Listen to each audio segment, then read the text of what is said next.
Assalamualaikum warahmatullahi wabarakatuh. Kembali lagi di channel yang masih nggak jelas arahnya.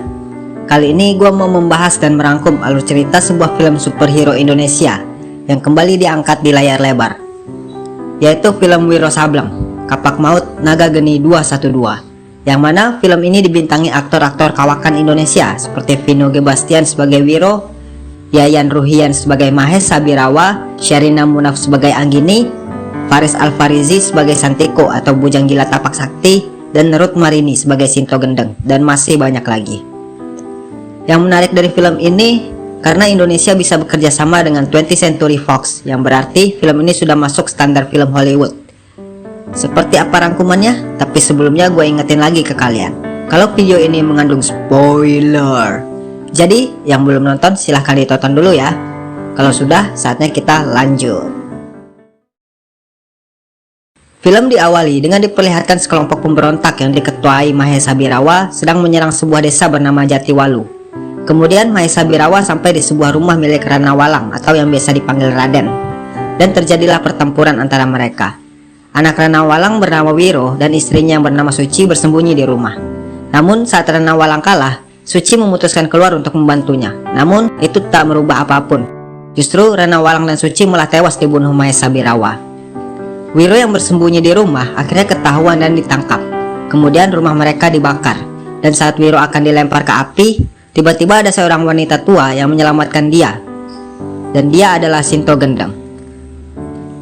Singkat cerita, Wiro dilatih setiap hari oleh Sinto Gendeng di dalam hutan selama 17 tahun sampai dia dewasa.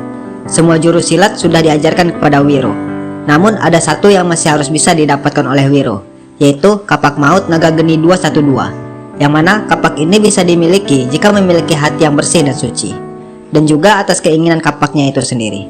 Jadi ceritanya ini lebih kurang seperti awan kelangannya, ada goresan menyerupai angka 212 yang memiliki arti kalau di alam semesta ini memiliki dua unsur yang berlainan namun berpasangan, dan semua bersumber dari yang satu, yaitu Tuhan Yang Maha Esa. Kemudian Sinto Gendeng menceritakan kepada Wiro bahwa 40 tahun lalu dia pernah mengangkat seorang anak laki-laki seperti Wiro dan menjadi harapan untuk menjadi pewaris Kapak Maut 212. Namun harapan yang besar juga menjadi kekecewaan yang besar, karena di suatu hari saat Sinto Gendeng pulang, dia melihat muridnya mencuri Kapak Maut 212 yang kemudian dihadang oleh Sinto Gendeng. Dengan rasa kecewa, Sinto Gendeng mengusir muridnya itu, dan dialah Mahes Sabirawa. Kemudian Wiro ditugaskan untuk mencari Mahes Sabirawa tersebut. Kemudian scene berpindah ke sebuah desa bernama Kalijaga. Sang raja bernama Kamandaka mendapatkan kabar kalau sedang ada pergerakan mencurigakan menuju desa. Sang raja sangat khawatir karena Putri Rara Murni dan pangeran masih berada di perjalanan pulang kembali dari berlatih. Kemudian penasihat raja meminta untuk mengerahkan panglima untuk menjemput pangeran agar bisa sampai dengan selamat. Perjalanan Wiro pun dimulai. Di perjalanan, Wiro dihampiri oleh seorang pria tua pemabuk berjuluk Dewa Tuak dan muridnya bernama Anggini, dan menyuruh Anggini untuk mengikuti perjalanan Wiro untuk mencari Mahes Sabirawa. Kemudian Wiro sampai di sebuah warung makan, dan tak lama anak buah Mahes Sabirawa bernama Kalimunding juga datang ke warung tersebut. Dan mendengar Kalimunding mengatakan nama Mahes Sabirawa membuat Wiro Sableng menjadi kaget. Tak lama pangeran yang ternyata si Madun dan pasukannya juga sampai di warung tersebut, dan membuat Kalimunding dan pasukan pelindung pangeran terlibat pertarungan, yang akhirnya membuat Wiro ikut bertarung. Dan terjadilah pertarungan antara Wiro dan Kalimunding yang dimenangkan oleh Wiro. Sedangkan di sisi lain, pangeran dan Rara Murni berhasil kabur menggunakan kuda. Namun salah seorang anak buah Kalimunding terus mengejar mereka.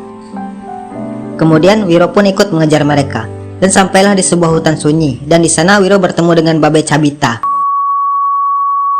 Dan sampailah di sebuah hutan sunyi, dan di sana Wiro bertemu dengan Santiko yang ternyata sudah menangkap mereka dan mengikatnya di pohon yang berada di pinggir jurang. Dan akhirnya mereka jatuh ke sungai yang berada di dasar jurang. Di sini Anggini juga sudah berhasil mengejar Wiro ya, yang mengira kalau Santiko itu adalah Mahes Sabirawa. Jadi dia langsung menyerang begitu aja saat Wiro dan Santiko sedang bertarung. Sedangkan di sisi lain, sang pangeran tertangkap oleh anak buah Kalimunding. Sedangkan di markas Mahes Sabirawa, Mahes Sabirawa ingin mensabotase dan menghancurkan kerajaan yang ternyata dibantu oleh orang dalam dari kerajaan. Dia adalah panglima kerajaan yang diutus penasehat untuk menjemput pangeran. yang kemudian terjadi perselisihan dengan anak buah Mahesa lainnya bernama Ki Pranalewu. Ya gua nggak tahu namanya sih. Goblok! Kalimunding kembali ke markas dan mengadukan keberadaan seorang pendekar kapak maut naga geni bernama Wiro dan membuat Mahesa Birawa terkejut. Kemudian Mahesa menyuruh salah seorang anak buahnya untuk mencari keberadaan Wiro. Kemudian scene kembali berpindah ke Wiro yang tiba-tiba didatangi oleh seorang wanita yang bernama Bidadari Angin Timur, yang mengatakan kalau Wiro harus menyelamatkan negeri ini dari pertumpahan darah karena pendekar golongan hitam dipimpin oleh Mahesa Birawa, yang mana ini menjadi keterkaitan dengan Wiro Sableng. Akhirnya mereka kembali berkumpul dan melanjutkan perjalanan. Dan akhirnya mereka bertemu dengan pangeran yang menjadi sandera untuk tebusan kepada raja. Namun saat ingin membebaskan sang pangeran, mereka dihadang oleh anak buah Mahesa yang bisa menghipnotis mereka dengan racun. Kemudian Wiro disadarkan Anggini dan meniup kapak maut sehingga sang musuh menjadi ketahuan. Di sini efek pertarungannya keren banget sih. Gua mikir ini udah kualitas Hollywood banget sih. Kemudian Wiro dan teman-temannya berhasil mengalahkan anak buah Mahesa dan berhasil menyelamatkan pangeran. Kemudian mereka melanjutkan perjalanan dan saat sampai di Jatiwalu, mereka melihat desa sudah hangus dan rata dengan tanah. Kemudian di kerajaan, sang raja pergi menemui Mahesa Birawa dengan kawalan penuh sambil membawa emas untuk tebusan sang pangeran. Namun ternyata pangeran tidak berada di sana. Justru panglima kerajaan yang berkhianat yang berada di sana, dan itu membuat sang raja marah dan akhirnya terjadi pertempuran antara pasukan kerajaan dan anak buah dari Mahesa Birawa. Tak lama kemudian Wiro Sableng dan teman-temannya juga sampai di sana dan langsung dihadang oleh Birawa sendiri. Dan terjadilah pertarungan sengit antara Wiro dan Birawa. Namun tim Wiro dan pasukan kerajaan mengalami kekalahan. Putri Rara Murni pun tewas saat ingin menyelamatkan Anggini, yang akhirnya membuat mereka harus mundur dari pertempuran. Dan Wiro pun sekarat karena racun dari pukulan Mahesa Birawa. Di saat raja tidak berada di tempat, sang penasehat pun ternyata juga berkhianat dan mencoba melengsarkan kekuasaan raja dengan menangkap permaisuri. Akhirnya kerajaan pun dapat dikuasai oleh Mahesa Birawa dan tahta kerajaan menjadi milik penasehat raja yang berkhianat, yang mana dia adalah adik dari sang raja Kamandaka itu sendiri. Setelah merasa baikan, Wiro dan tim bersama raja dan pasukannya yang selamat mulai memikirkan taktik untuk menerobos dan menyerang balik kerajaan yang sudah dikuasai Mahesa Birawa dan pasukannya saat merayakan pesta kemenangan mereka. Anggini berperan sebagai orang yang menaklukkan para pasukan yang berjaga di gerbang, sedangkan Wiro dan Santiko menyamar menjadi penari topeng yang akan menghibur sang raja, dan pasukan yang lain menghabisi sisanya agar mereka bisa menuju ke singgasana. Namun Wiro dan Santiko akhirnya ketahuan, yang akhirnya mereka harus kabur dari pasukan Mahesa Birawa yang jumlahnya lebih banyak. Dan akhirnya satu persatu prajurit Mahesa dapat dikalahkan Wiro Sableng dan berhasil menyelamatkan permaisuri.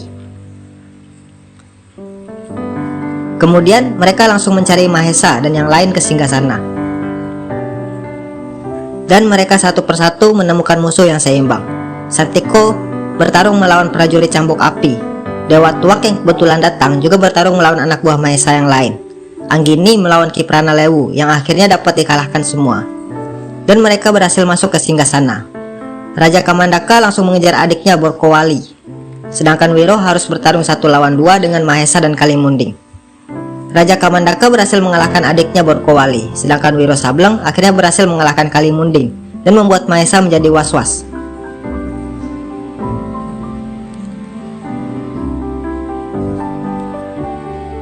Dan akhirnya pertarungan sengit antara Wiro dan Mahesa Birawa terjadi. Pada awalnya, berkali-kali Wiro dengan mudah dapat dikalahkan Mahesa. Namun saat Mahesa ingin mengakhiri pertarungan dengan pukulan mautnya, kapak naga geni menyelamatkan Wiro. Kemudian Wiro menggunakan jurus ruling sakti dari kapak untuk mengalahkan Mahesa. Coba kita dengar dulu seperti apa sih.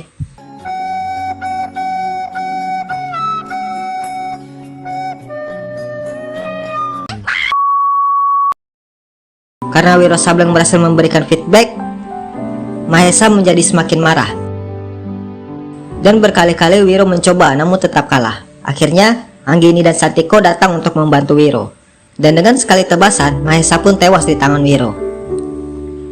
Dan akhirnya Wiro, Anggini, dan Santiko melanjutkan perjalanan mereka. Dan di tengah jalan mereka pun berpisah untuk melanjutkan misi mereka masing-masing. Dan film pun selesai. Oke, itulah rangkuman alur cerita film Wiro Sableng yang tayang di tahun 2018 lalu.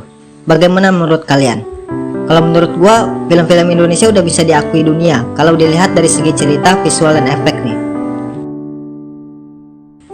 Oh ya, di akhir film ada sedikit kredit yang menceritakan kalau Mahesa Birawa ternyata masih hidup dan menyuruh muridnya untuk menguasai kitab wasiat iblis. Dan apakah Wiro Sableng akan mendapatkan sequel?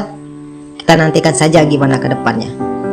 Oke, terima kasih yang sudah mampir di channel Mainin. Jangan lupa like, share, dan komen. Dan jangan lupa subscribe channel Mainin. Oke, saatnya gua undur diri dan jamatane. Matane sopo mas? Halah.